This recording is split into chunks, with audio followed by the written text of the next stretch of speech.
ઉપલેટા તાલુકા સમસ્ત આહિર સમાજ દ્વારા સમૂહ લગ્નનું આયોજન કરવામાં આવ્યું। રાજકોટ જિલ્લાના ઉપલેટામાં સમસ્ત આહિર સમાજ દ્વારા ચોથા સમૂહ લગ્નનું આયોજન કરવામાં આવ્યું હતું, જેમાં 19 દંપતીએ પ્રભુતામાં પગલાં માંડ્યા હતા। સાથે સાથે બ્લડ ડોનેશન કેમ્પનું પણ આયોજન કરવામાં આવ્યું હતું। તેમાં 272 જેટલી રક્તદાનની બોટલો એકત્રિત થયેલ હતી। તેમજ સમાજના આગેવાનો તેમજ દાતાઓ દ્વારા 19 દીકરીઓને કર્યાવર આપવામાં આવ્યો, જેમાં અલગ અલગ વસ્તુઓ આપવામાં આવી। આ કાર્યક્રમમાં કેબિનેટ મંત્રી મુળુભાઈ બેરા, પૂર્વ કેબિનેટ મંત્રી જવાહરભાઈ ચાવડા, સૌરાષ્ટ્ર કચ્છમાંથી વીકે હુંબલ સાહેબ, જેઠાભાઈ પાનેરા, પ્રવીણભાઈ માકડિયા, લલિતભાઈ વસોયા, છગનભાઈ સુજિત્રા તેમજ ઉપલેટાની સામાજિક સંસ્થાઓ તેમજ ઉપલેટાના તમામ સમાજના આગેવાનો, મહાનુભાવો તેમજ ઉપલેટા સમસ્ત આહિર સમાજના મહાનુભાવો, હોદ્દેદારો અને સભ્યો ઉપસ્થિત રહ્યા હતા અને સમૂહ લગ્નને સફળ બનાવ્યો હતો।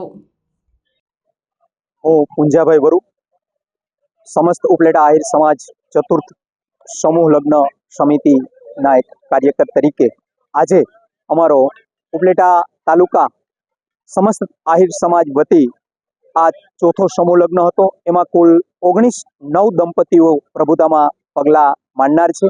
આજના કાર્યક્રમમાં અમારે માનનીય શ્રી વિજયભાઈ રૂપાણી સાહેબ, પૂર્વ મુખ્યમંત્રી ગુજરાત રાજ્યના ઉપસ્થિત થવાના હતા, પરંતુ અનિવાર્ય સંજોગોના કારણે તે ઉપસ્થિત રહી શકેલ નથી, પરંતુ તેમના પ્રતિનિધિ તરીકે ગોવિંદભાઈ કાનગડ ઉપસ્થિત રહેલ। અમારા આહિર સમાજના અને ખૂબ જ સક્રિય એવા મુળુભાઈ બેરા સાહેબ, કેબિનેટ મંત્રીશ્રી, એ પણ આજના કાર્યક્રમમાં ઉપસ્થિત રહેલ। જવાહરભાઈ ચાવડા, પૂર્વ કેબિનેટ મંત્રી, એ પણ આજના કાર્યક્રમમાં ઉપસ્થિત રહેલ। સૌરાષ્ટ્ર કચ્છમાંથી ઉપસ્થિત વીકે હુંબલ સાહેબ, જેઠાભાઈ પાનેરા તેમજ પ્રવીણભાઈ માકડિયા, લલિતભાઈ વસોયા, ઉપલેટા સમાજના તમામ સમાજના પ્રમુખો પણ આજના કાર્યક્રમમાં ઉપસ્થિત રહેવા પામેલ હતા અને 12,000 જેટલી જનમેદનીએ આ મહાપ્રસાદનું સમૂહ ભોજન પણ કરેલ છે।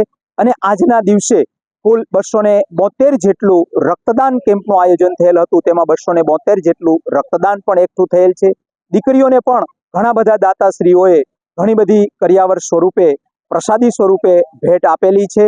આ તકે હું સમગ્ર ઉપલેટા સમાજના તમામ આજના કાર્યક્રમને દીપાવવા માટે હાજર રહેલ તે તમામ કાર્યકર્તાઓ, સમાજ શ્રેષ્ઠીઓ અને દાતાશ્રીઓ અને જાનમાંથી પધારેલ અને માનમાંથી પધારેલ તમામ લોકોનો આ તકે હું આહિર સમાજ સમૂહ લગ્ન સમિતિ વતી ખૂબ ખૂબ દિલથી આભાર વ્યક્ત કરું છું। જય હિન્દ, જય ભારત, જય દ્વારકાધીશ। ઉપલેટા આહિર સમાજ આયોજિત સમૂહ લગ્નનું ખૂબ સરસ રીતે આયોજન કરવામાં આવ્યું છે। આપણા રાજકોટ જિલ્લો અને અન્ય જિલ્લાના આહિર સમાજના આગેવાનો, અન્ય વિવિધ સમાજના આગેવાનો, પૂર્વ મંત્રી જયંતિભાઈ કાલરિયા અને અન્ય પૂર્વ ધારાસભ્યશ્રીઓ બધા જ આજે આ સમૂહ લગ્નમાં જે 19 નવદંપતિ જોડાણા છે એને આશીર્વાદ આપવા માટે, શુભેચ્છા આપવા માટે સ્વામિનારાયણ સંત સહિત આગેવાનો ઉપસ્થિત હતા। ખૂબ સરસ રીતે દર વર્ષે અહીંયા સમૂહ લગ્નનું આયોજન થાય છે અને સાથે સાથે રક્તદાન કેમ્પ પણ આજે રાખવામાં આવ્યો છે। અત્યાર સુધીમાં 272 જેટલી બોટલ છે એ બ્લડ એકત્રિત થયું છે। એ બધા રક્તદાતાઓને પણ હું ખૂબ ખૂબ અભિનંદન આપું છું। આ સારા કાર્ય માટે જે કોઈ આશીર્વાદ આપવા માટે આવેલા આગેવાનો અને જેની આર્થિક યોગદાન આપ્યું છે એવા બધા જ દાતાઓ આ સમૂહ લગ્નમાં આવ્યા છે અને બધાને, ખાસ કરીને જે આજે જેના માતા પિતાએ દીકરા અથવા દીકરીને સમૂહ લગ્નમાં લગ્ન કરવા માટેની જે જોડાયા છે એને પણ અહીં બધાએ શુભેચ્છા પાઠવી છે। ખૂબ સરસ રીતે ઉપલેટા આહિર સમાજ અને ઉપલેટા આહિર સમાજ સમૂહ લગ્ન સમિતિ દ્વારા જે આ આયોજન કર્યું છે એ ખરેખર અભિનંદનને પાત્ર છે।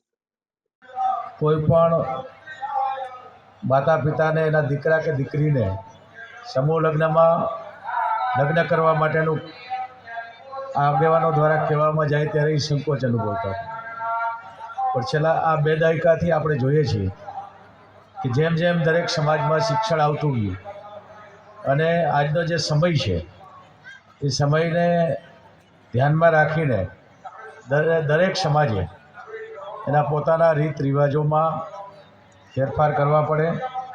સમૂહ લગ્નથી માત્ર પૈસાનો ખર્ચ થાય, ઓછો થાય એટલો જ ફાયદો છે એવું નથી। સમૂહ લગ્નના અનેક ફાયદાઓ છે। મને યાદ છે કે વર્ષો પહેલાં સરકારને પણ સમૂહ લગ્ન માટે પ્રોત્સાહન આપવા માટે સાત ફેરા સમૂહ લગ્ન